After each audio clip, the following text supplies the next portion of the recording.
जी इस वक्त आप देख सकते हैं कि इस फैमिली पर जो है क़यामत टूट पड़ी है।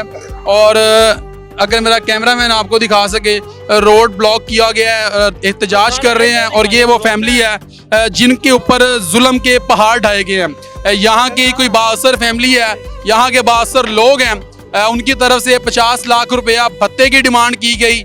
इन्होंने चौकी एप्लीकेशन दी और चौकी इंचार्ज ने मिली भगत से पकड़ा हुआ मुलजिम जो है वो छोड़ दिया। इनके बकौल जी पकड़ा हुआ मुलजिम छोड़ दिया हमारा।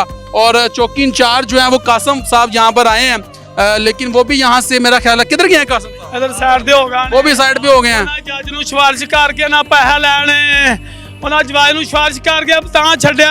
3 ਪਰਚੇ ਸਲਾਉਂਦੇ ਉੱਤੇ ਅੱਗੇ ਵੀ ਅਡਗੇਟ ਸੀ। ਹਾਂਜੀ ਨਾਮਜ਼ਦ ਪਰਚਾ ਸੀ ਇਹਨਾਂ ਦੇ ਪਹਿਲੇ ਵੀ ਇਹੋ ਜਿਹੇ ਪਰਚੇ? ਜੀ ਅੱਗੇ ਵੀ ਪਰਚੇ ਨੇ ਇਹਨਾਂ ਦੇ। ਇਹਨਾਂ ਦਾ ਨਾਮ ਕੀ ਹੈ? ਅਬਦੁਲ ਮਾਨ ਦਾ ਪੁੱਤਰ ਹੈ ਮਹਿਰ। ਹਾਂਜੀ मैर उर्फ मैरी।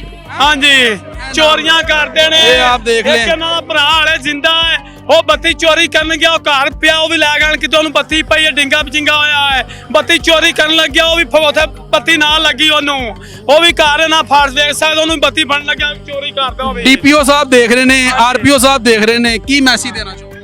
ਅਸੀਂ ਮੈਸੇਜ ਇਹ ਦੇਣਾ ਚਾਹੁੰਦੇ ਹਾਂ ਵੀ ਸਾਨੂੰ ਇਨਸਾਫ ਚਾਹੀਦਾ, ਸਾਨੂੰ ਕਤਲ ਦਾ ਬਦਲਾ ਕਤਲ ਚਾਹੀਦਾ ਹੈ।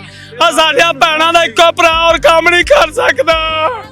ਉਹ ਨਿੱਕਾ ਬੱਚਾ ਕਿੱਥੋਂ ਕਮਾਏਗਾ? ਬਾਪ ਉਹਦਾ ਬੁੱਢਾ ਹੈ।